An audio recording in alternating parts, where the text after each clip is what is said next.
शांति। आज 1 मार्च 2021 बाबा के महावाक्य है, मीठे बच्चे, तुम्हें आपस में बहुत बहुत रूहानी स्नेह से रहना है, कभी भी मतभेद में नहीं आना है। प्रश्न है, हर एक ब्राह्मण बच्चे को अपने दिल से कौन सी बात पूछनी चाहिए? उत्तर है, अपने दिल से पूछो। पहला, मैं ईश्वर के दिल पर चढ़ा हुआ हूँ। दूसरा, मेरे में दैवी गुणों की धारणा कहाँ तक है? तीसरा, मैं ब्राह्मण ईश्वरीय सर्विस में बाधा तो नहीं डालता। चौथा, सदा शीर खंड रहता हूँ, हमारी आपस में एक मत है। पांचवा, मैं सदा श्रीमत का पालन करता हूँ। गीत है, भोलेनाथ के निराला, गौरीनाथ के निराला, कोई और नहीं। ओ भोलेनाथ के निराला, गौरीनाथ के निराला, कोई और नहीं। ऐसा बिल्ली बनाने वाला कोई और नहीं। भोलेनाथ के निराला, गौरीनाथ के निराला, कोई और नहीं। ओम शांति। तुम बच्चे हो ईश्वरीय संप्रदाय, आगे थे आसुरी संप्रदाय। आसुरी संप्रदाय को यह पता नहीं है कि भोलानाथ किसको कहा जाता है। यह भी नहीं जानते कि शिव शंकर अलग अलग है। वह शंकर देवता है, शिव बाप है। कुछ भी नहीं जानते हैं। अब तुम हो ईश्वरीय संप्रदाय अथवा ईश्वरीय फैमिली। वह है आसुरी फैमिली रावण की। कितना फर्क है। अभी तुम ईश्वरीय फैमिली में ईश्वर द्वारा सीख रहे हो कि एक दो में रूहानी प्यार कैसा होना चाहिए। एक दो में ब्राह्मण कुल में यह रूहानी प्यार यहाँ से भरना है। जिनका पूरा प्यार नहीं होगा तो पूरा पद भी नहीं पाएंगे। वहाँ तो है ही एक धर्म, एक राज्य, आपस में कोई झगड़ा नहीं होता। यहाँ तो राजाई है नहीं। ब्राह्मणों में भी देह अभिमान होने कारण मतभेद में आ जाते हैं। ऐसे मतभेद में आने वाले सजाएं खाकर फिर पास होंगे। फिर वहाँ एक धर्म में रहते हैं तो वहाँ शांति रहती है। अब उस तरफ है आसुरी संप्रदाय व आसुरी फैमिली टाइप, यहाँ है ईश्वरीय फैमिली टाइप। भविष्य के लिए दैवी गुण धारण कर रहे हैं। बाप सर्वगुण संपन्न बनाते हैं। सब तो नहीं बनते हैं। जो श्रीमत पर चलते हैं वही विजय माला का दाना बनते हैं। जो नहीं बनेंगे वह प्रजा में आ जाते हैं। वहाँ तो डेटी गवर्नमेंट है। 100% प्योरिटी, पीस, प्रॉस्पेरिटी रहती है। इस ब्राह्मण कुल में अभी दैवी गुण धारण करने हैं। कोई तो अच्छी रीति दैवी गुण धारण करते दूसरों को कराते रहते हैं। ईश्वरीय कुल का आपस में रूहानी स्नेह भी तब होगा जब देही अभिमानी होंगे। इसलिए पुरुषार्थ करते रहते हैं। अंत में भी सबकी अवस्था एक रस, एक जैसी तो नहीं हो सकती है। फिर सजाएं खाकर पद भ्रष्ट हो पड़ेंगे, कम पद पालेंगे।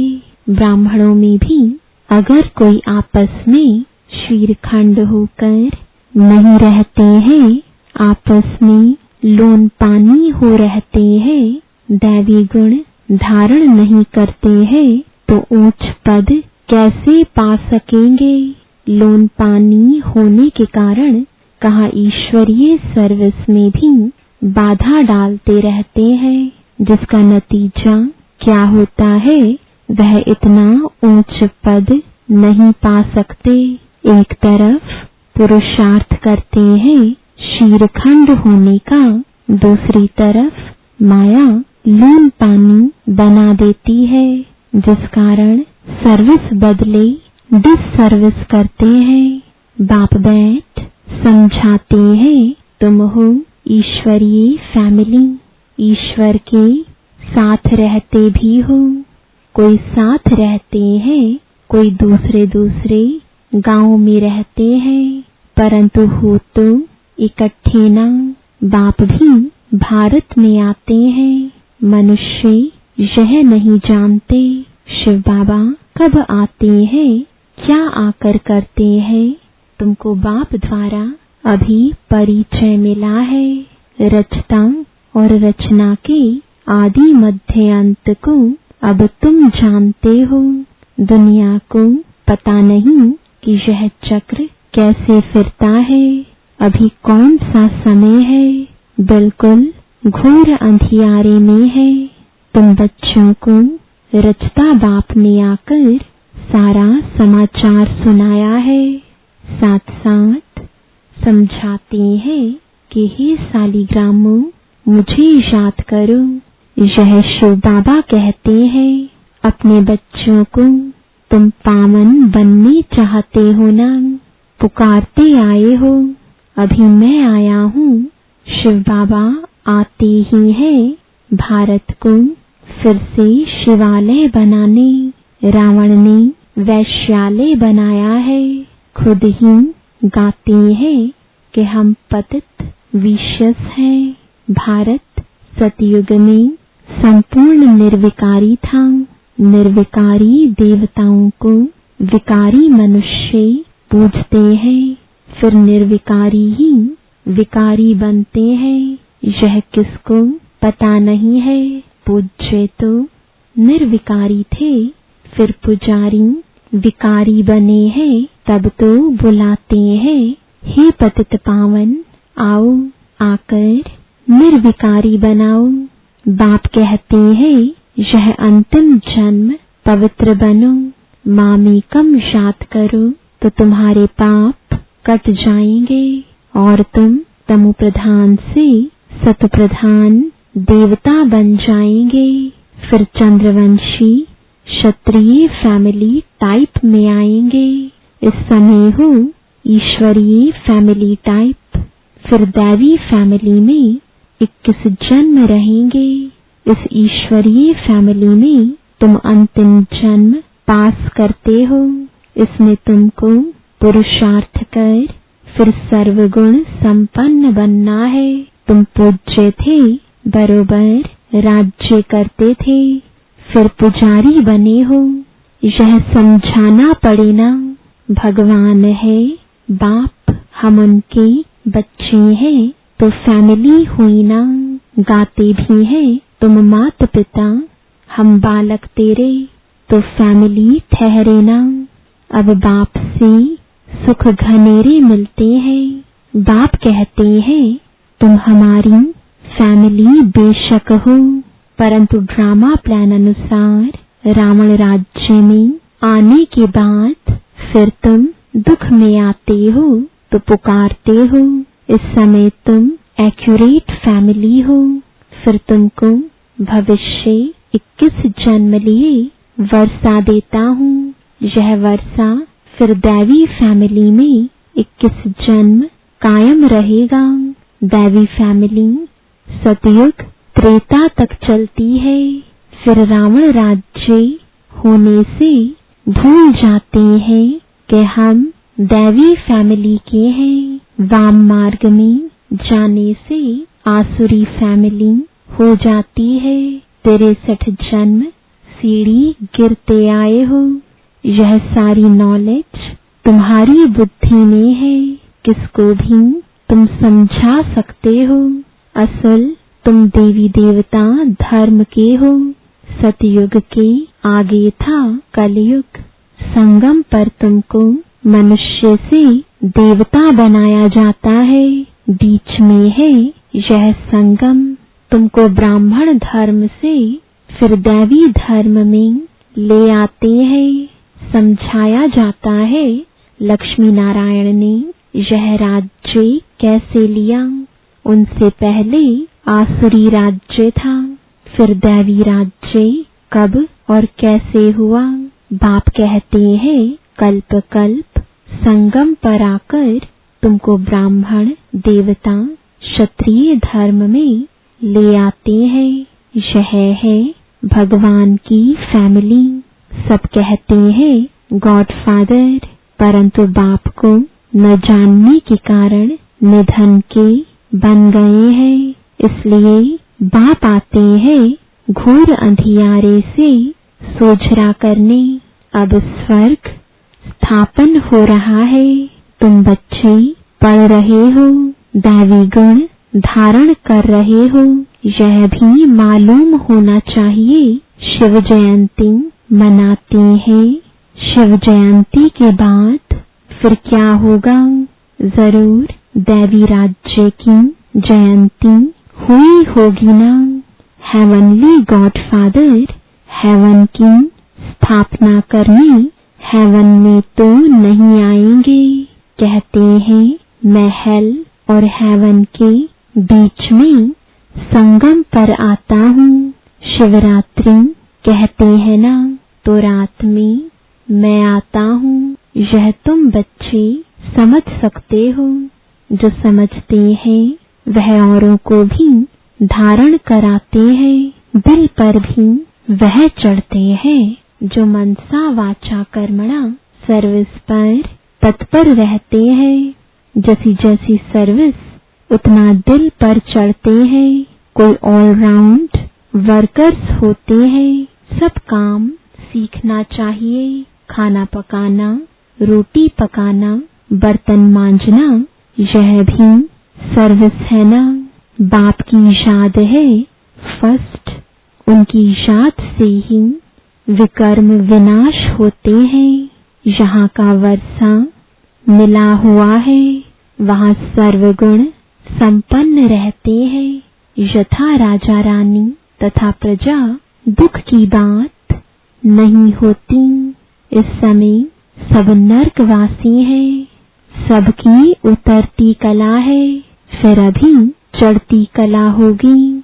बाप सबको दुख से छुड़ाए सुख में ले जाते हैं। इसलिए बाप को लिबरेटर कहा जाता है। यहाँ तुमको नशा रहता है। हम बाप से वर्षा ले रहे हैं, लायक बन रहे हैं। लायक तो उनको कहेंगे जो औरों को राजाई पद पाने लायक बनाते हैं। यह भी बाबा ने समझाया है।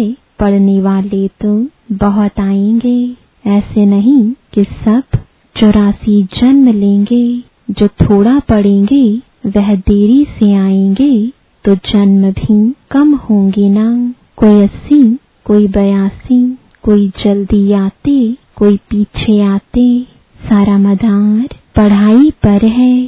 साधारण प्रजा पीछे आएगी।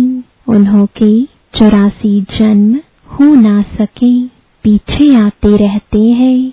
जो बिल्कुल लास्ट में होगा वह त्रेता अंत में आकर जन्म लेगा।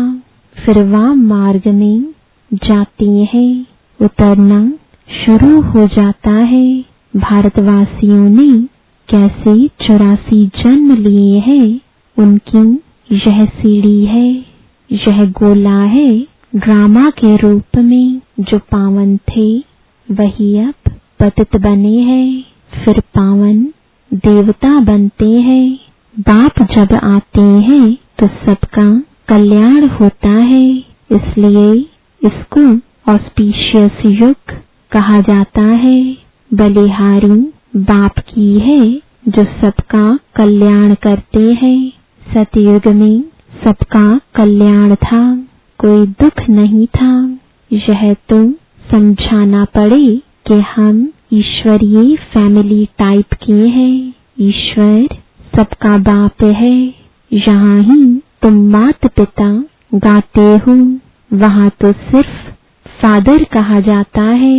यहाँ तुम बच्चों को माँ बाप मिलते हैं, यहाँ तुम बच्चों को एडॉप्ट किया जाता है। फादर क्रिएटर है तो मदर भी होगी, नहीं तो क्रिएशन कैसे होगी। हेवनली गॉड फादर कैसे हेवन स्थापन करते हैं, यह ना भारतवासी जानते हैं न विलायत वाले ही जानते हैं। अभी तुम जानते हो नई दुनिया की स्थापना और पुरानी दुनिया का विनाश तो जरूर संगम पर ही होगा। अभी तुम संगम पर हो। अभी बाप समझाते हैं मामेकम याद करो, आत्मा को याद करना है, परम पिता परमात्मा को। आत्माएं और परमात्मा अलग रहे बहुकाल। सुंदर मेला कहाँ होगा? सुंदर मेला जरूर यहाँ ही होगा। परमात्मा बाप यहाँ आते हैं, इसको कहा जाता है कल्याणकारी सुंदर मेला। जीवन मुक्ति का वर्षा सबको देते हैं, जीवन बंध से छूट जाते हैं।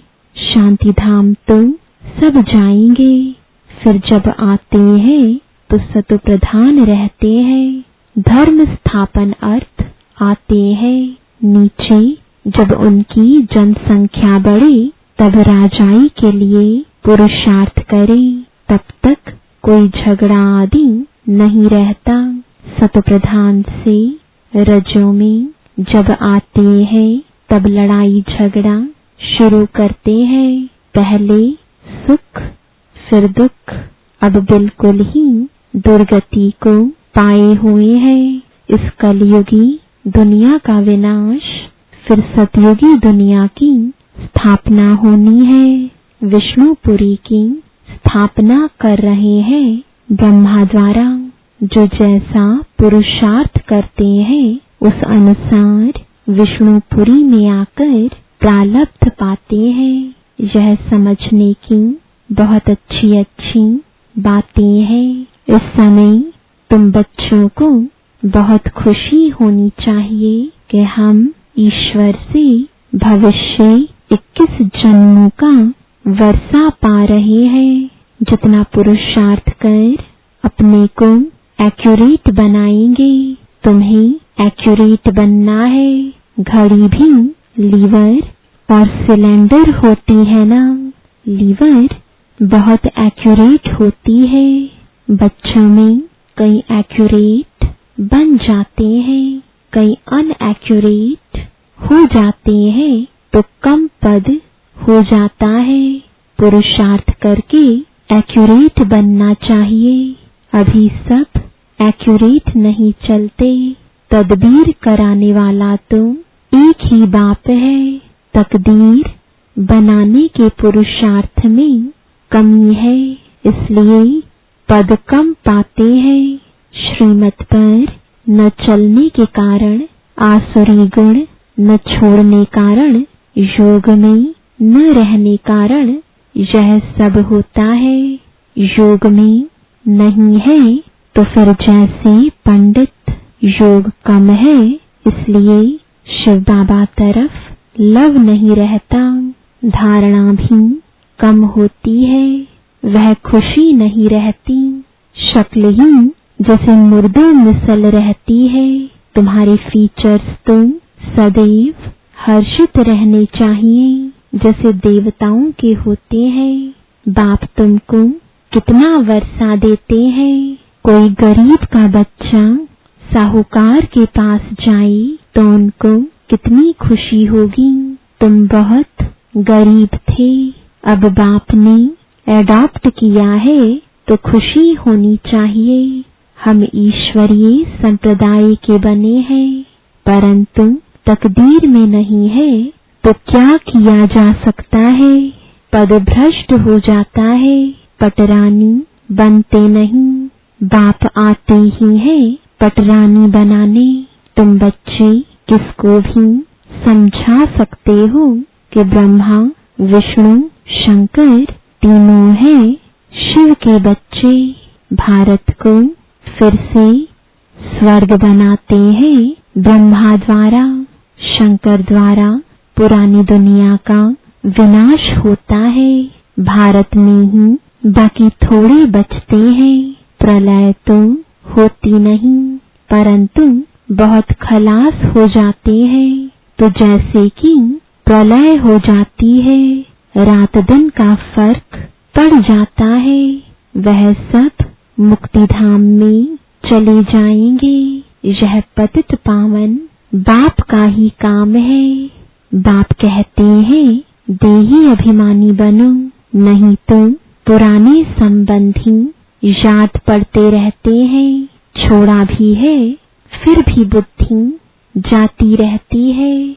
नष्टो मोहा है नहीं, इसको व्यभिचारी जात कहा जाता है। सदगति को पा ना सके, क्योंकि दुर्गति वालों को याद करते रहते हैं। अच्छा, मीठे मीठे सिकिलदे बच्चों प्रति माता पिता बाप दादा का याद प्यार और गुड मॉर्निंग। रूहानी बाप की रूहानी बच्चों को नमस्ते। रूहानी बच्चों की रूहानी बाप दादा को गुड मॉर्निंग और नमस्ते। धारणा के लिए मुख्य सार है, पहला, बाप दादा की दिल पर चढ़ने के लिए मनसा वाचा कर्मणा सेवा करनी है। एक्यूरेट और ऑलराउंडर बनना है। दूसरा, ऐसा देही अभिमानी बनना है जो कोई भी पुराने संबंधी याद ना आए। आपस में बहुत बहुत रूहानी प्यार से रहना है। लोन पानी नहीं होना है। वरदान है, सदा साथ के अनुभव द्वारा मेहनत की अविद्या करने वाले अतीन्द्रिय सुख व आनंद स्वरूप भव। जैसे बच्चा अगर बाप की गोदी में है तो उसे थकावट नहीं होती। अपने पांव से चले तो थकेगा भी, रोएगा भी। यहाँ भी आप बच्चे बाप की गोदी में बैठे हुए चल रहे हो। जरा भी मेहनत व मुश्किल का अनुभव नहीं। संगम युग पर जो ऐसे सदा साथ रहने वाली आत्माएं हैं, उनके लिए मेहनत अविद्या मात्रम होती है। पुरुषार्थ भी एक नेचुरल कर्म हो जाता है। इसलिए सदा अतीन्द्रिय सुख व आनंद स्वरूप स्वतः बन जाते हैं। स्लोगन है, रूहे गुलाब बन अपनी रूहानी वृत्ति से वायुमंडल में रूहानियत की खुशबू फैलाओ। ओम शांति।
ओम शांति दोस्तों।